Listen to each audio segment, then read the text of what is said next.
Hello, hello, hello. Welcome to another episode of Hey Lamb. I'm your host, Matt, aka Treacle, and I am a massive Mariah Carey fan.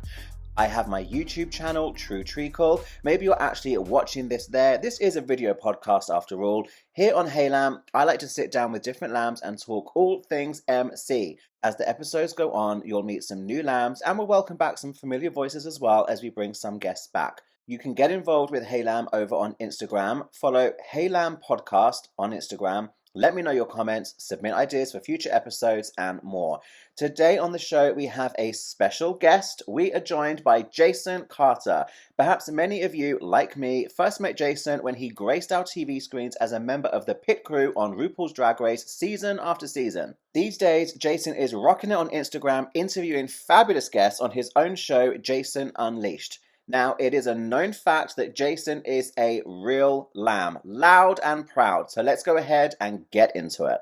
Hey, Jason. Thank you so much for hopping on my channel. I really appreciate this. I appreciate you, of course. 2020 was like a shitty year and Mariah saved it. Yeah, she leapt in. She always shifts lanes or changes lanes and shifts gears quickly. Remember in 2013 how we thought we're going to get the Me, I Am Mariah, the Elusive Chanteuse, that album never happened. Angel's Advocate never happened. And then all of a sudden, a year later, she comes out with the album and you're thinking like, okay. Or in 2009 with Memoirs, not the best album, but it's like, a year before you had this blockbuster following up another blockbuster. And then here we are again. So the creativity is always there, right? She never disappoints. So she's like the most unpredictable star. And I think besides Christmas, you never know what's going to happen with Mariah. Never. Yeah, that's a very good point. She always keeps us on our toes. I always say this about her. And when she goes quiet, like on social media and stuff, you know, she's just not sitting back, relaxing. She's so hardworking. There's always something cooking in the kitchen with her. Always something cooking, always. And as she's gotten older, she's become a little bit more, I would say, available and a little bit more accessible to the Lambly. But I think in the way she delivers her story and she delivers her experience and the way she connects with people now, I mean, just listening to the audiobook of the memoir, how many F-bombs did Mariah drop? And you're like, not surprised. You're like, yeah, I mean, she's this New York girl who's always had to be very glamorous and like this. And now she's stripped away and it's like, I'm living my life. Fuck y'all if you guys don't like it. And we love it. We're so here for it. I love how comfortable she is in her skin right now. I'm so here for it. I remember, I don't want to count how many years ago, but it was just after Glitter, maybe around Charm Bracelet, and she's having to really, not like prove herself, but people will be like, oh, you're listening to Mariah? You're still listening to Mariah or whatever? And I remember saying to friends at the time, I can't wait in a way for her to get to like 45, 50, 55, so that she can really enter that legend kind of, you know, legacy era, because we know she's got the back catalogue, we know she's got the chops for it, but for her to have that respect and maybe not to give a fuck anymore and just to be authentically herself. And I feel like in the past 2 years, since she changed her team around her and we had Caution and everything since, the past 2 years have felt like 100% authentically her, all about her. And we see it all the time on social media. Do you catch her on social media when she pops on Twitter and it's just her tweeting the lambs? Have you caught her online? Yes. Yeah. The thing that you mentioned Charm Bracelet. I remember the album came out December 5th, 2002. And I remember that was like the comeback after the Glitter debacle, which, by the way, Glitter was probably some of her best work. Glitter was an incredible album. She scales 5 octaves at the end of Never Too Far. I mean, like, the vocal prowess of this woman is immeasurably otherworldly. In addition to Lead the Way and Twister and All My Life, just the way that album was so nuanced and fine. She was like, I wanted to pay homage to the 80s, right? Enlisting all these great producers, but still the artistry was there. The vocals were there, the songwriting was there. And then you have Charm Bracelet, which was, when I first heard it, to be honest, I was like, whoa, Mariah's really into her breathy register for this whole album. And even Usher, I remember years after, or a couple years after it came out, or when it was really, people were still talking about the album, she had said that Usher reached out to her and was like, what's going on with your vocals? You're like, and she was just experimenting with that upper register. But that album to me has been one of the most special to me because I'll never forget being at LAX, heartbroken. I was in the closet going through a really bad breakup with the first guy I had ever dated. And You Had Your Chance was on heavy rotation because she says, and it's interesting that I just don't feel a thing for the so-called love of my life, right? And then on the flip side, you had Subtle Invitation where she's like forlongingly saying like, if you really need me, just reach out and touch me. You'll never have to be downhearted again. All these things that you're like, Mariah, you're speaking to me. And I realized that she's been speaking to me my whole life since 1990. Every facet of my life, every stage of my life, there has been a Mariah Carey album. When I graduated high school in 1999, Rainbow. When I moved to a new high school, 97, Butterfly. And then when I started working in radio in 2004, December of 2004, It's Like That was serviced to radio stations. And my program director was like, you guys, this is Mariah's going to be huge again. This is her comeback. Listen to this song. And it was slamming. April 12th of 2005, we get the Emancipation of Mimi, and the rest is history. So you had mentioned the Lambs were waiting for her to come into her own in her 50s and late 40s. But I think Mariah, out of all the divas of that time, has been able to still stay relevant because her artistry constantly evolves. Caution, yeah, wasn't the biggest seller, but also people aren't buying music the way they used to back in the day, right? Streaming has totally changed that. Artistically, musically, lyrically, Caution is incredible. Incredible. And Mariah, 49 years old at the time, saying, okay, fine, guys, let me listen to what the kids want and give it to them, but still remain completely authentic to who I am as an artist. And bam, we got one of the best Mariah Carey albums ever. Yeah, totally. She knows what her lane is, but she's still got her finger on the pulse. She's like that level of an icon and a star where it would be very easy for her to become a bit detached, like she could have her bubble. I worried a little bit with the Stella Hella era, and like kids doing her social media and all this kind of tomfoolery and stuff, but that's why I was so happy with Caution, because it wasn't just, the music is great. It was, you've just shown all of us that you are still authentically you, but you are in touch with what is current, what is maybe trending, and you're paying attention to who's popping up that you might want to work with. I've always loved that about her. Well, I will say this though. I do think that, I agree with you. She has always been current. Going back to, let's take it all the way back to Daydream, and of course, as she mentions this in the memoir, that she has always known what is popping, right? And she, they said that Mariah Carey was like one of the members of the Wu-Tang Clan because she was just so dialed into hip hop. And I got in trouble on Twitter because I had said that Mariah Carey created the hip hop pop crossover. Jody Watley came for me and said, no, honey, I did, because she teamed up with Eric B. and Rakim for Friends in 1989. And I get that. That was definitely a moment. But I think Mariah Carey in the 90s, especially with Butterfly, with Breakdown, with Honey, with Baby Doll, and then also with Rainbow, everyone she collaborated with on that album, Snoop Dogg, Mystical, Jay-Z, she absolutely solidified the pop hip hop crossover. Hello, The Roof, by far one of the most perfect pieces of R&B and pop musical perfection ever to grace my ears. That is my favorite Mariah Carey song, is The Roof. And now that we know that it happened exactly like that, as she mentions in the book, it makes complete sense. But that just leans on the fucking genius she is. And you said that people would tell you, oh, you're still listening to Mariah Carey. People need to wake up and realize that it's beyond the diva antics. It's beyond the money. It's beyond the diamonds. If you really want to get deep with it, first of all, her vocabulary is the most expansive thing I've ever heard. Secondly, the walls of sound she builds into music. Who else did that? Third, to be able to write 18 number ones. And those are just the released radio public cuts, right? The deep cuts, what? Come on, 8th grade. What else? Outside, Never Forget You, Underneath the Stars, 4th of July. It never ends. It never ends. And so when people say that, oh, you still listen to Mariah Carey every day, all day, forever, even when I'm dead, because she is a true artist and you can't deny that.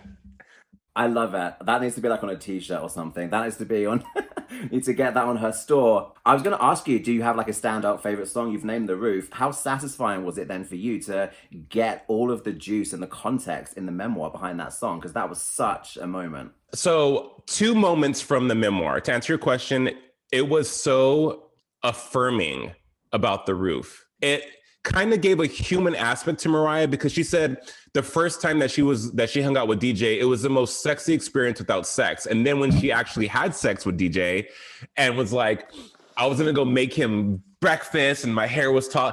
It reminded you that she's a sexual being. We've always known that, but we never really got I would say, the human version of sex from Mariah, if you will, because of course she had I Don't with YG. She's alluded to being a sexual icon, but we don't know Mariah Carey to be that, right? And I've always felt that she hasn't always been her best when she's trying to be sexy. When she just is sexy is when she's the sexiest.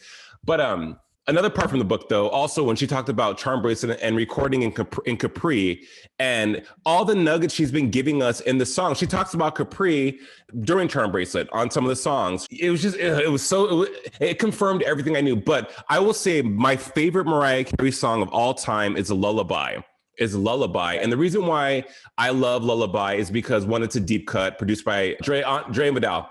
And I think it's the Roof part. It is absolutely the Roof part too, because here we are in 2002. She's saying, "Hey, what's going on?"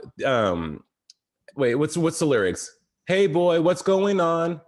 She's saying like, "Hey, last year, don't believe the rumors about my so-called meltdown. How's your sister? How's your dad? How's your mom? It's good to see you again. Can we relive the splendor of you?" And at the end, she says, "To relive the splendor of you and I." Who is she talking about? DJ, right? She ran into DJ again. And so, and that is so fitting. It's like this three-part. You have Sorry You Had Your Chance, Lullaby, and Subtle Invitation, right? You missed out on this, fine, because we never really know what happened between the two. She said the life of superstars doesn't mesh well. He was an athlete. I was a pop star. It didn't work out, but why didn't it work out? What happened? Why didn't it work out? Okay, so then you had Subtle Invitation. Hi, good to see you. Kind of being coy, like, whatever. I don't have anything for you, but she's just like, it's good to see you. It's been a while. How's your family? And then she's probably in her little stomach thinking like, wow, I was to this guy. And then probably days later, Subtle Invitation. Hey, DJ or whoever, I'm still here. You should know I'm still here, right? Wow, Mariah, like, please give me more tidbits about your life. But Lullaby will probably be my most favorite song ever from Mariah. I remember being really, really taken by Lullaby when Charm Bracelet came out, because it was an important album. It was personal. We've got My Saving Grace. We've got Sunflowers for her father who passed away. It was already very personal. And then Lullaby doesn't really grab you straight away as an intimate song, but as soon as you pay attention or catch that little hook of the roof at the end, you're like, oh, okay, let's go back to the beginning and really listen to what she's saying and who she's saying it to. And then prior to that, I remember Cry Baby really being like, okay, and being younger, I wasn't really up to speed on her personal life and stuff. But then years later, to get the memoir and for her to talk about, everyone that's been in and out of her life, and you're like, she really is giving us like scenes of her life in these songs. Now you can really picture where she is in her life with a song like Cry Baby. And I mean, we know all the songs, inside and out, of course, but I have really enjoyed going through the albums, like alongside the memoir, after the memoir. I have a memoir playlist with all the songs. It's just like, we know the songs, we've consumed them so many times as lambs, but I feel like I get to experience them on a slightly different level now because of the memoir. And that's not something I was expecting. Well, I would agree 100%. And also, I'm glad that for the lambs that she said, guys, I'm not going to mince words when it comes to what has happened to me in my life, because beyond the music, Matt, what else that was sad and very heartbreaking was just her relationship with her family. And who would have thought that she would be put in let's call it what it was, a spa, also as a mental institution by her brother.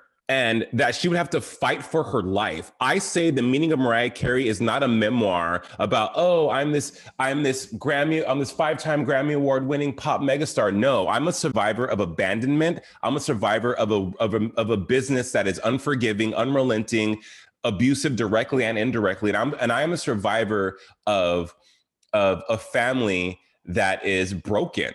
And yet, in spite of, I am relentless, right? I am relentlessly still here. And now she has her 2 kids, rock and roll, that she's like, they will never want for anything. They will never not feel safe or protected. I think, to me, I cried so many times because it humanized Mariah, but I was like, I know what that feels like. I may not have the same experience, but I can imagine, because I've had the experience that has been similar, right? And her finding faith, it is so hard to, I would say, rise above in spite of. And she had millions of dollars, everything at her disposal. But yet when she needed as she said, the superpower that was Mariah Carey, where was it? She didn't have access to it, right? That was so eye-opening to me. I thought, wow, here is someone who, to me, is a superhero, but yet was fed kryptonite over and over and over again and almost didn't make it through the rain. And she says that, like, she was convinced she was going to die at Storybrooke Manor. She was convinced that she was not going to make it after Glitter. That was it. That it was a wrap on her. In 2006, she did an interview with Barbara Walters because, of course, the Emancipation of Mimi, that was a huge album for her. And she said, for all those who counted me out, counted back in. And I think the resiliency of Mariah Carey is just as otherworldly as her talent.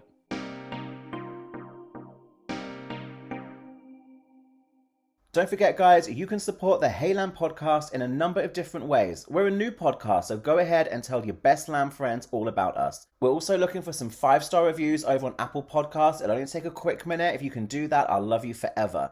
Finally, if you want to go above and beyond and you feel like leaving a tip, you can head over to buymeacoffee.com and you can buy me a drink. Buymeacoffee.com is a great way to show your support to your favorite content creators. Simply go to buymeacoffee.com/heylamb and you can buy me a drink. Cheers. Thanks a lot. Thanks so much for the support, guys. It really does mean the most. Now, let's get back to Jason.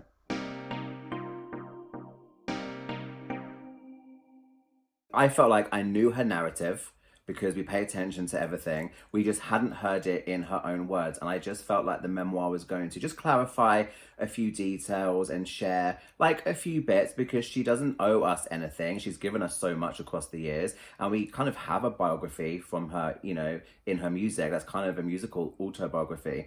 I was really floored with just how much the details and the stories, it really changed the narrative. Like, all the big players are still there where I had them in my mind. I know it goes from this situation with her family roughly to that situation, her early career, in her marriage roughly, but all the stories, all the intricacies.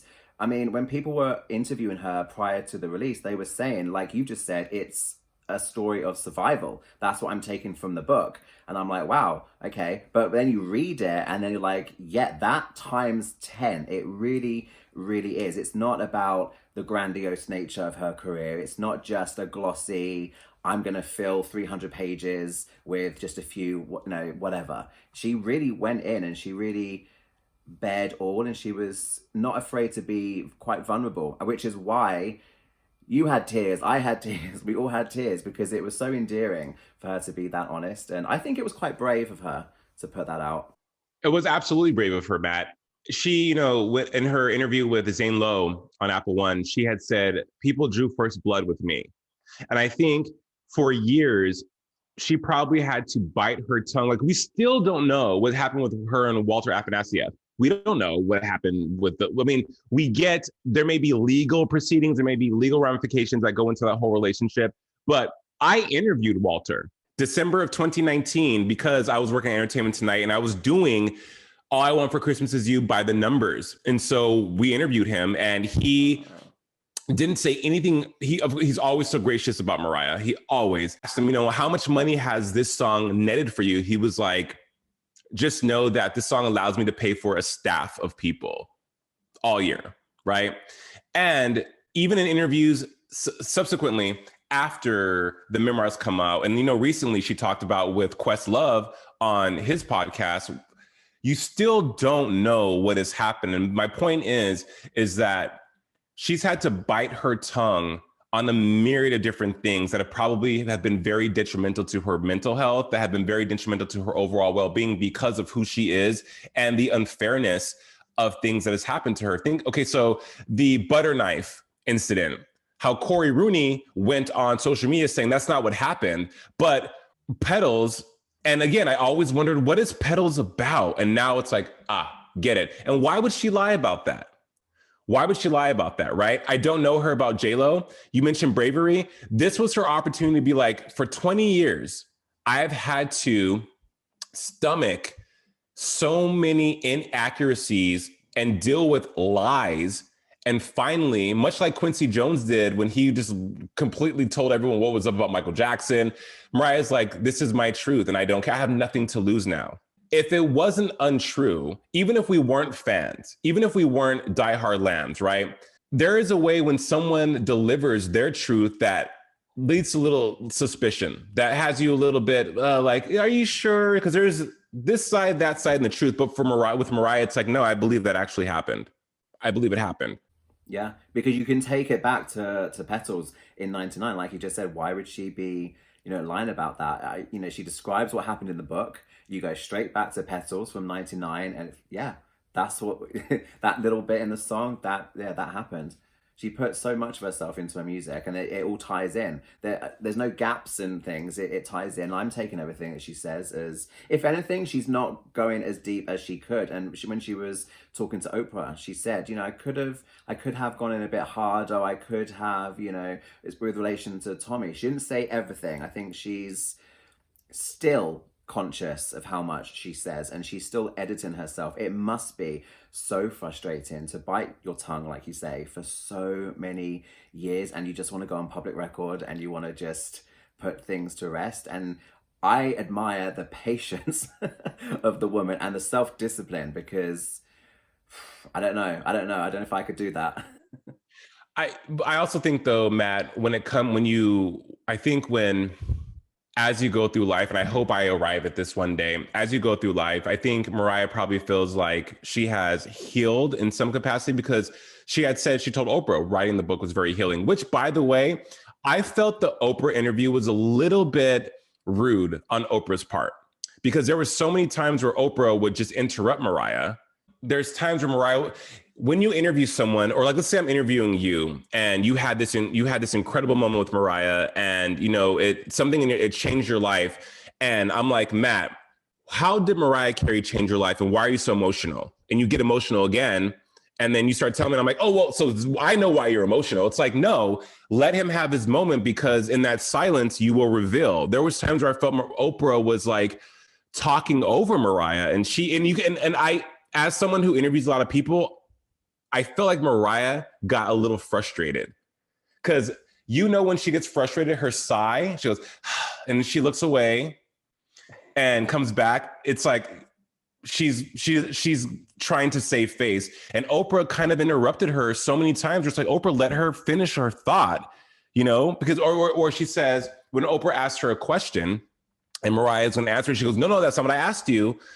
Well, let her articulate her thought, because she was going to give you the answer in her way. That just wasn't my favorite Mariah interview. The best Mariah Carey interview, Genius 2018, right after Caution came out.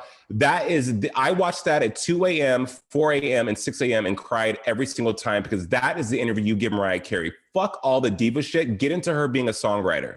That's the interview you give someone like Mariah Carey. Mind you, we're talking about her memoir with Oprah, but there's just a way you do it. And so back to what you said about her being frustrated, I think that she has grown and has healed and has probably made peace with things that have happened. And this memoir was a piece de resistance and the culmination and the summation of all of that. To now where she could be like, thank you, right? Like, this is like, whoever allowed Michaela Angela Davis, how this came about was a manifesto and a way to say, I've closed those chapters to my life, literally and figuratively. Yeah, and she said a few times in interviews, didn't she? If people ask me in the future, I can say refer to page whatever, refer to page whatever. She's gone to all this length, time, and effort now to really document it. That is her story. And if don't come with the same questions all the time. It's interesting what you say about the Oprah interview, Jason, because I felt a little bit weird at the time, and I couldn't decide whether it was the fact it felt weird because in the pandemic and everything, it was done over distance. I was like, is this editing? Is it like a delay or whatever? Because it's hard not to talk over each other, especially if you want to be conversational. Or is one person a bit pushy? Is one person a bit I couldn't really get a read on it. And then I went online and a lot of people were saying much the same as you said. And I do remember a couple of instances where Mariah almost had to kind of fight for her answer and almost defending her answer before she's even finished articulating it. And I've watched it back after reading the memoir. And yeah, I'm inclined to agree with you. It didn't feel quite settled in a way. And I couldn't really put my finger on it at the time, what felt off. Well, I don't know. And then so you start to, and when you interview people, I mean, you talk to a lot of people all the time. There's an energy, right? Like if I had come on to talk to you today, Matt, and I was in the mood, you could pick up on that. You'd be like, oh, Jason's not being his normal self today, right? So I thought maybe Mariah was having, a day. But let's say like you interview me again, like we're friends. I know you. We have a relationship. So it's kind of like why would I be that way? You know what I'm saying? And her and Oprah Oprah's interviewed her 9 times in the last 30 years. So for Oprah to have, it felt like Oprah, like they didn't have a relationship. They didn't they were Mariah Carey and Oprah Winfrey together. But versus Mariah Carey, who went to Oprah's Legend Ball in 2005, who that they have a relationship, they have history, they've kind of lived a life together in the media, right? As far as being a part of that brethren of Black excellence, but it just felt like, I don't know, Oprah was trying to get a scoop. It felt like Oprah was trying, someone read the book for Oprah. Because look, if it took me 3 days to listen to the audiobook, and I'm not a billionaire, nor do I have an empire, nor do I have a million things to do. Oprah is all those things. So I'm sure people have read the book for her and gave her excerpts to be like, okay, here's what we need to take away from this. Here's the meat of this book.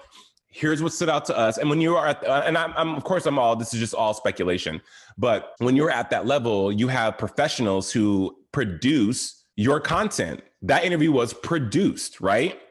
So it just felt like, I don't know, wasn't the best interview. Of course it was great. It was a great interview, but for the lambs and for the people who really know Mariah or who tried to pick up on Mariah's nuance over the years, it was just a little off. It was a little off for me. And I've watched it. I don't watch it anymore because I get irritated with it now. Her interview with Zane Lowe was way better to me. That was a pleasant surprise because I didn't really know what to expect. Because when she sits down with certain people, you can bank on, they have that relationship. And it's interesting how you worded that because, yeah, there's me saying, is it because it's over distance or there's a delay with the audio?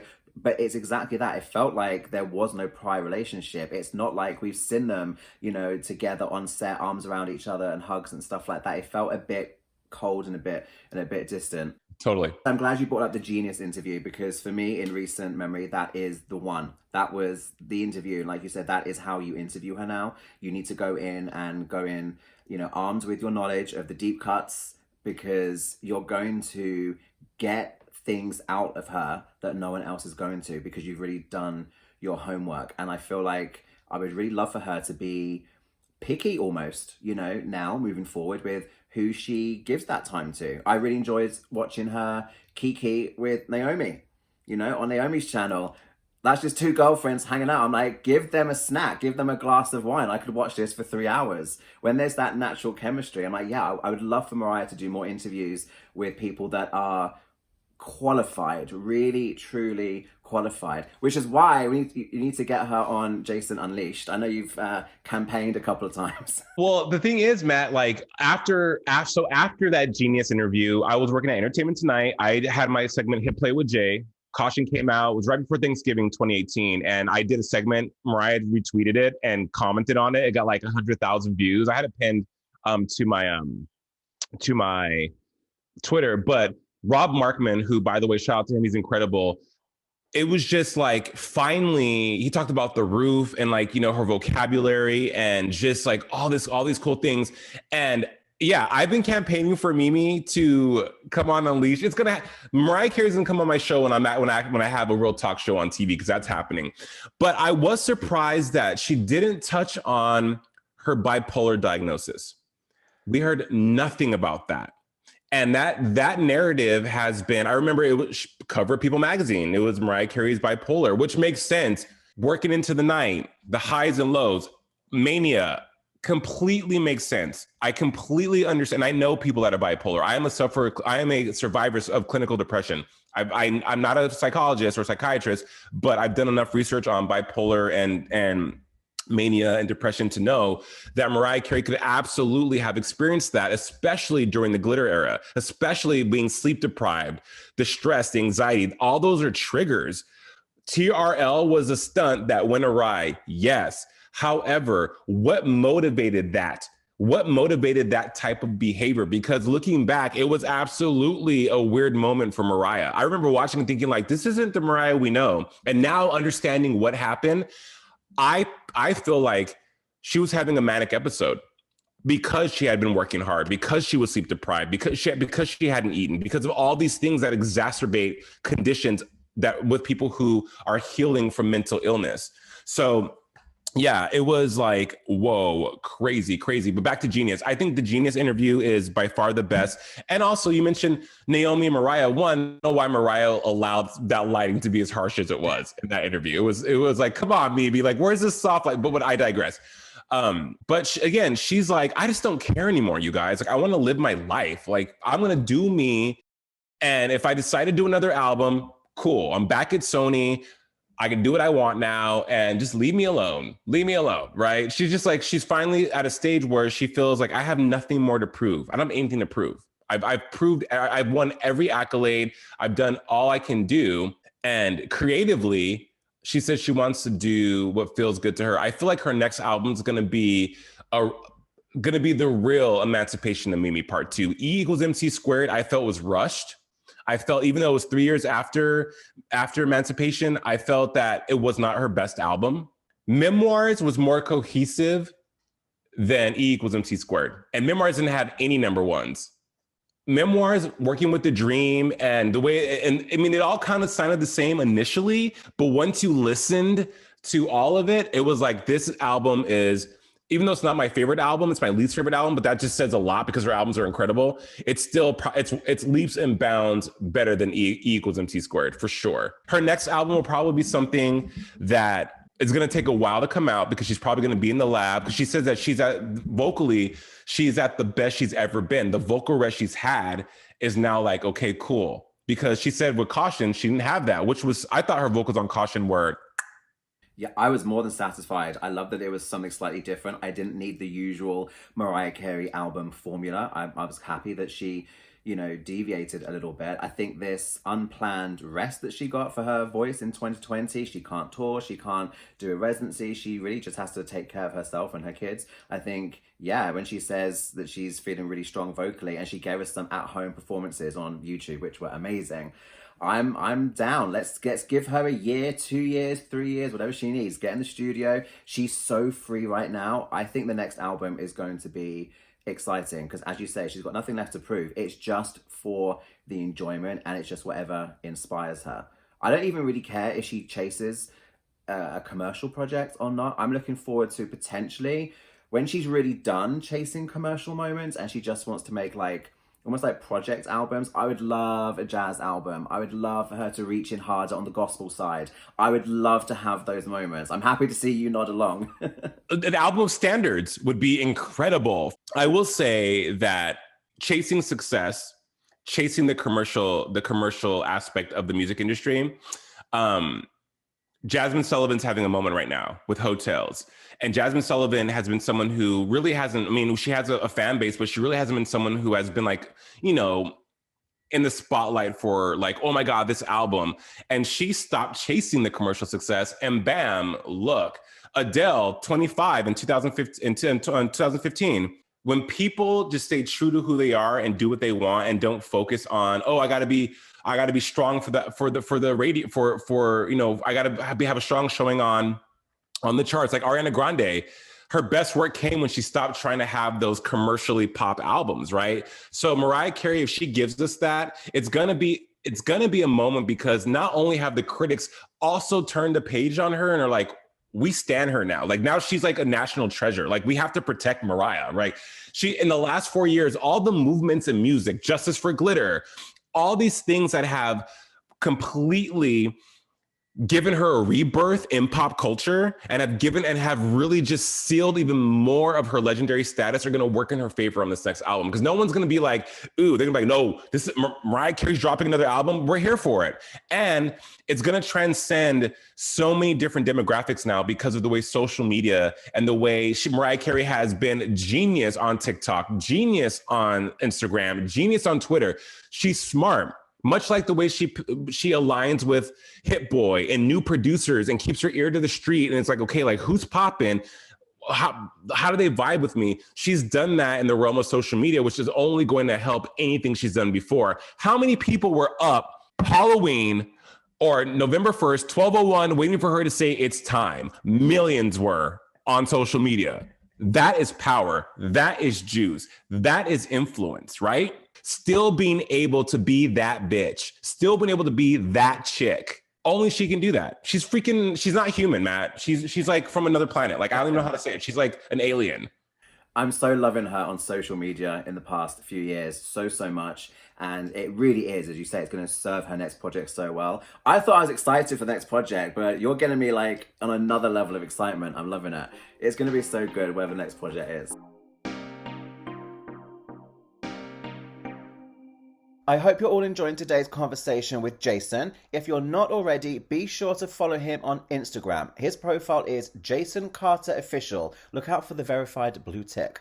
Jason hosts his own show, Jason Unleashed, as a series of Instagram lives. If you follow Jason, you'll see him promoting his upcoming guests on his grid and his story. There's been T.S. Madison, a number of Drag Race alumni, and many, many more, including Mariah's makeup artist, Christopher Buckle. So go ahead and check out Jason Unleashed on Instagram at Jason Carter Official.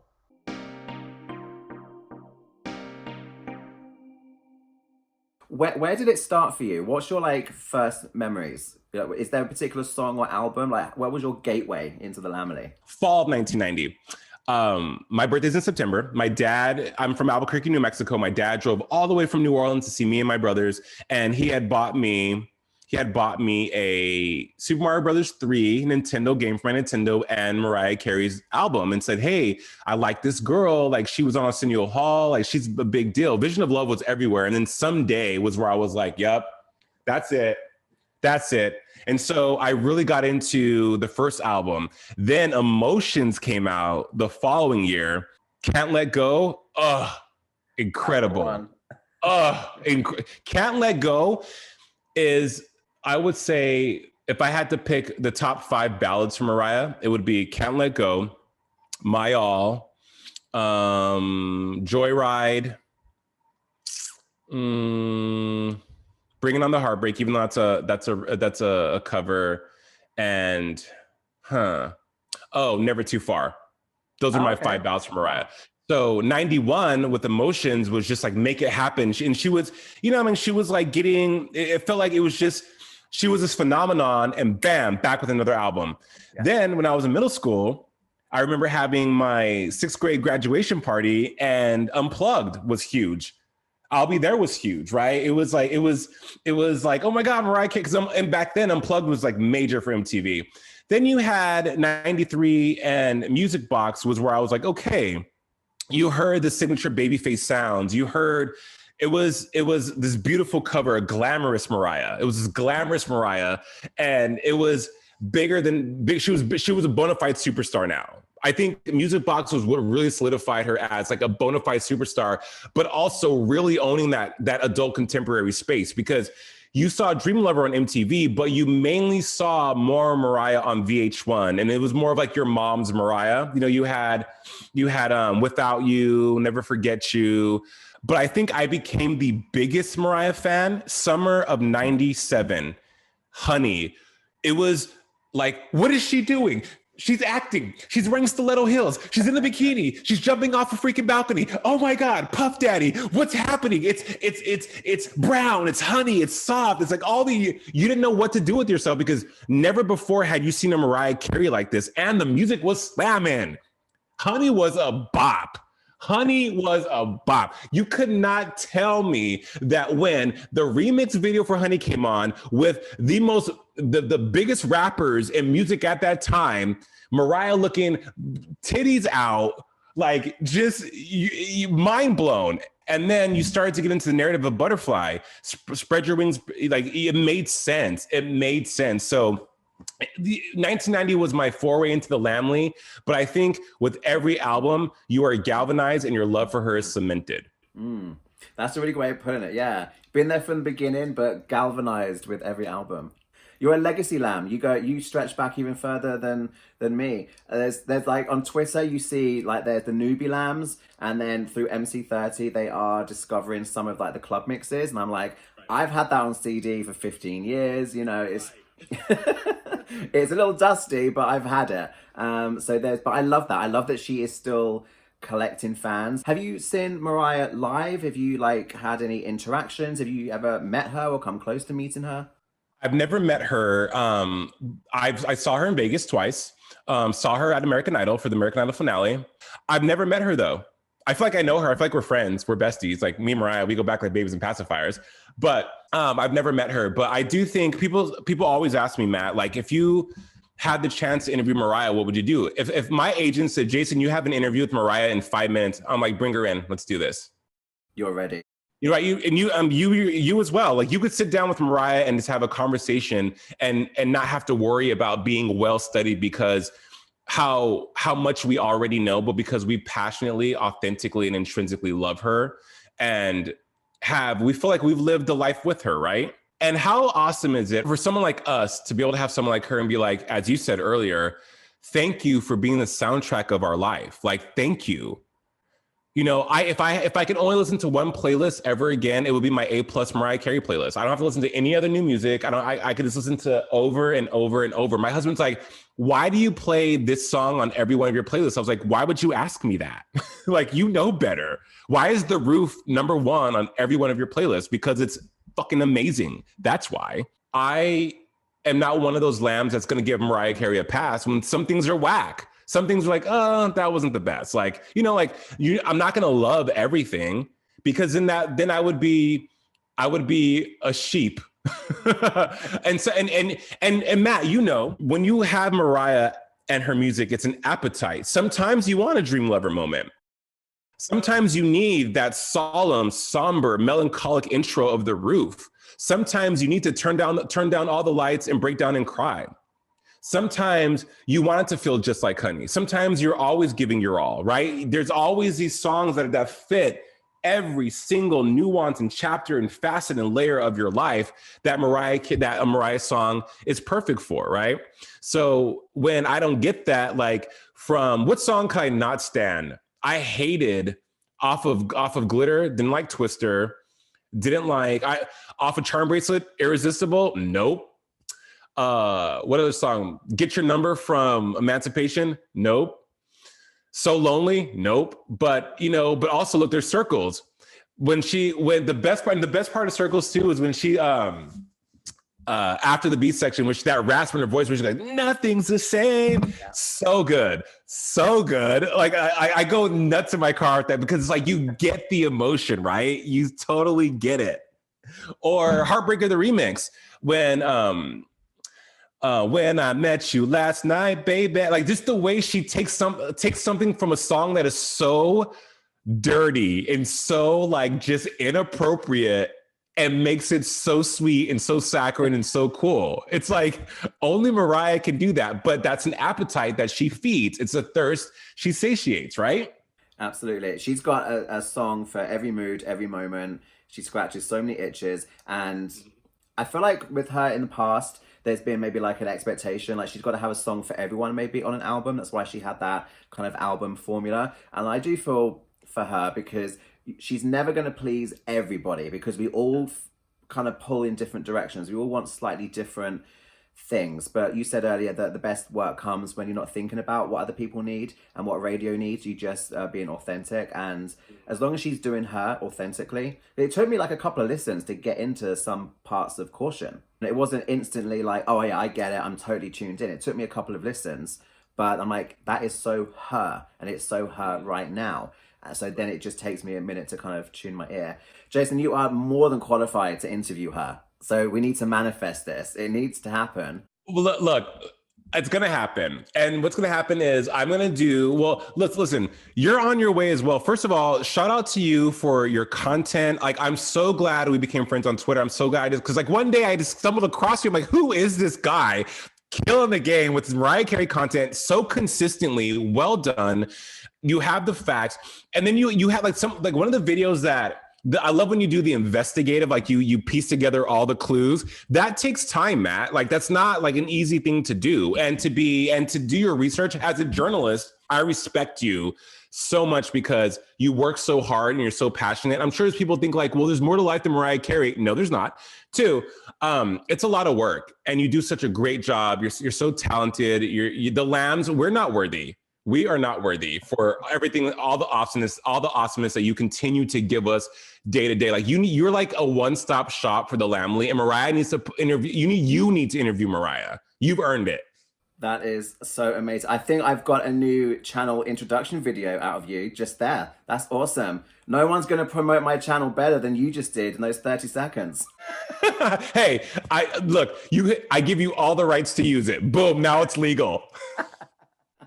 That's awesome. I really do appreciate that. I feel like I'm going to burst into a ball of glitter if I don't connect with other people. And my favorite things to do are exactly this, because to sit in a room and kind of just talk into your camera and make some content, and like you say, the research and everything, it's fun, and I'm happy to then catch up with people in the comments.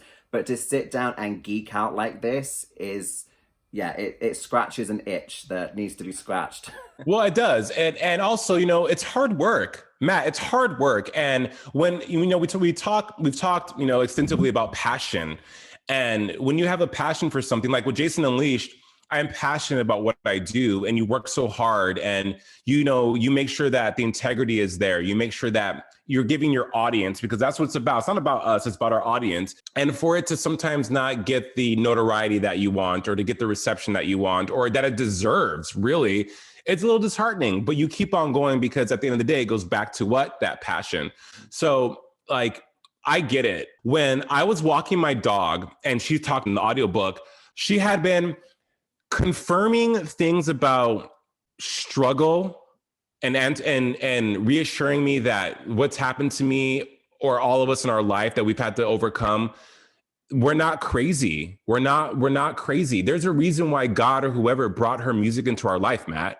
I know it sounds so like hyper geeky and hyper like what, but I honestly feel that the reason why Mariah Carey is so important to me and is such an interwoven part of my musical tapestry is because she came into my life, and every major milestone of my life, there has been a Mariah Carey album. My first big hosting gig, Mariah Carey album. Graduated high school, Mariah Carey album.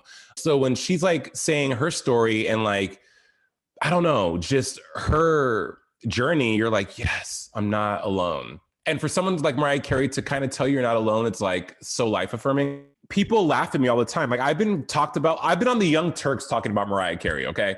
And people in the comments like, he's such a loser. No one gives a shit about Mariah. I'm like, okay, fine, you don't, but there are people who do. And the best and my biggest, most engaged tweets are when I tweet about Mariah.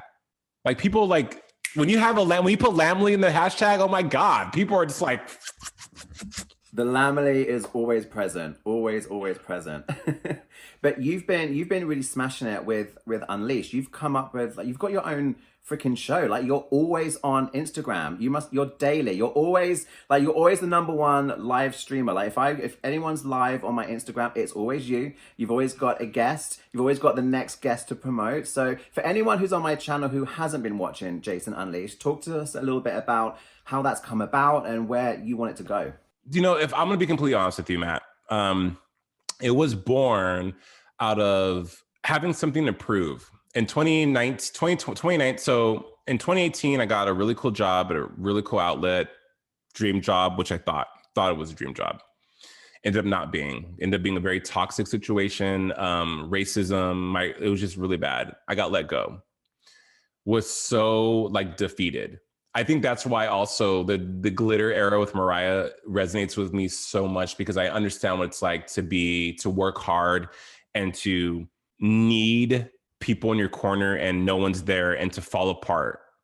And that's what I did. I fell apart because I worked so hard to get to a place, and I thought that I allowed to define me and I allowed to make me cool. I had me working at this outlet was like, I'm talented. It was validating. And so when you had that validation stripped publicly from you, it was traumatic. So the pandemic happened. My husband bought me this ring light. He was like, Jay, why don't you just start talking to people? Why don't you just start talking to people? Go live. Everyone's going live. And I was like, well, how do you do that? Because no one was going live. Instagram Live really didn't blow up until 2020. And so I was like, well, okay, cool. And I'm such a creature of habit that one day became 2 days in a week. Then I thought, I've always wanted to have my own TV show. Why don't I just make this a show? Matt, what it is now, it's a lot of work. Like mentally, I have to take breaks from social media because I'm always on social media. I deal with a lot of rejection from people because I'm always reaching out, asking, hey, can you come on my show? Can we do this? Can we do that? I'm surprised that the universe has allowed me to have a guest every single time. You know, there's days where I wish I had a little bit more support.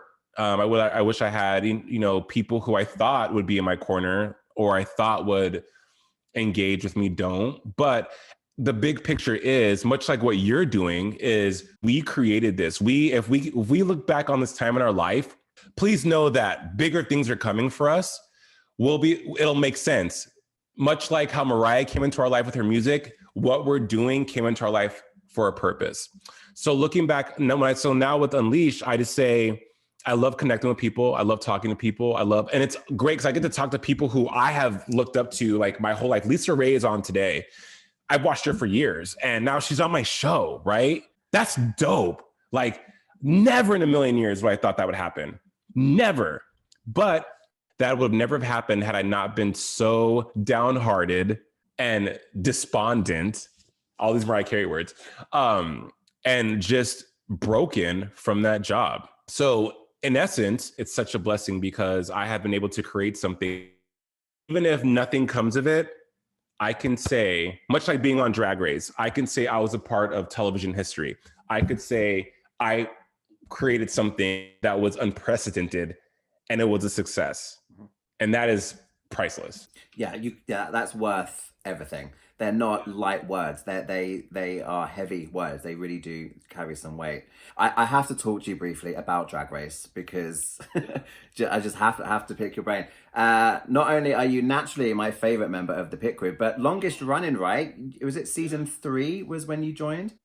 Wow, look at you, Matt, with the facts. Yeah, me and Michelle Visage are the longest running cast members besides Rue on Drag Race. Season 3, yeah. 2010 was such a life-changing year for me. And that's when I started on Drag Race. And I'm so thankful for Drag Race. I've moved on from Drag Race. I've been a couple of episodes this season, but not a lot because I moved to Miami. I want to ask you, how do you feel about Mariah and Drag Race? Because I kind of feel like I'm waiting for there to be a moment because drag is so, part of the joy is the celebration of pop culture. And, I got so excited with the whole Diva Worship episode, of course, and that whole, I just want to get, just a few thoughts because I've got mine. I want to hear yours.